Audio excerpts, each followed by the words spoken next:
Hello বন্ধুরা, আজকে আমি আপনাদেরকে দেখাবো কিভাবে এসএসসি 2025 কিভাবে রেজাল্ট দেখবেন। তার জন্য আপনি যারা এই ভিডিওটা শুরু করার আগে আপনারা যারা নতুন এই আইডিটা আমাদের সাবস্ক্রাইব করে যাবেন এবং লাইক করে বেল আইকনটি বেজে যাবেন যাতে আপনারা নতুন নতুন ভিডিও দেখতে পারেন। তার জন্য আপনাকে প্লে স্টোর যেতে হবে। প্লে স্টোর অ্যাপটি ওপেন করে সার্চ বারে ক্লিক করেন। সার্চ বারে ক্লিক করলে সার্চ অপশন দেখবেন এসএসসি লিখলে এসএসসি রেজাল্ট 2025 লিখলে এই তো চলে আসছে। এখানে ক্লিক করবেন। ক্লিক করে এই তো অল এক্সাম রেজাল্টে ক্লিক করবেন। অল এক্সাম রেজাল্টে ক্লিক করেন। এখানে আপনি আমাদের ইনস্টল করতে হয়, আপনি ওপেন করবেন। আপনারা রেজিস্টার করেন, ইনস্টল করে নেবেন। এখন ওপেন ক্লিক করবেন। ওপেন করে সকল একে দেখেন অ্যাপটা ওপেন হচ্ছে।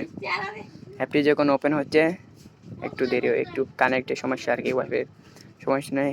এখন ওপেন হয়ে গেছে। দেখেন এখানে সব রেজাল্ট দেখতে পারবেন আপনারা, যেমন পিএসসি, এইচএসসি, এসএসসি, মানে সকল বিষয়ের সকল সাবজেক্ট এখানে দেখতে পারবেন। দেখছেন এইচএসসি রেজাল্ট। আমি এখন পিএসসিটা এমনি একটু করে দেখাবো না, আমি এসএসসি নিয়ে ভিডিও বানিয়েছি। আমি এসএসসি রেজাল্টটা ক্লিক করবো। দেখছেন এসএসসি রেজাল্টের ফর্মটা চলে আসছে। এখানে এসএসসি ক্লিক, আপনারা এসএসসি দাখিল, এখানে এসএসসিটা চলে আসবে। তারপর ইয়ার 2025 ক্লিক করবো। তারপর বুট, আমি যখন চট্টগ্রাম বোর্ড, আমি চট্টগ্রামে ক্লিক করব। এখন রোল নম্বর, আপনার রোল নম্বরটা দিয়ে দিবেন। এখানে আমি আপনার রোল নম্বরটা দিয়ে দিচ্ছি।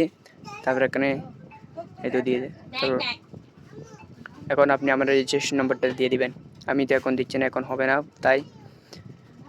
তারপর এখানে 9 আর 4 যোগ করলে কত, এটা আপনি রেখে দিবেন।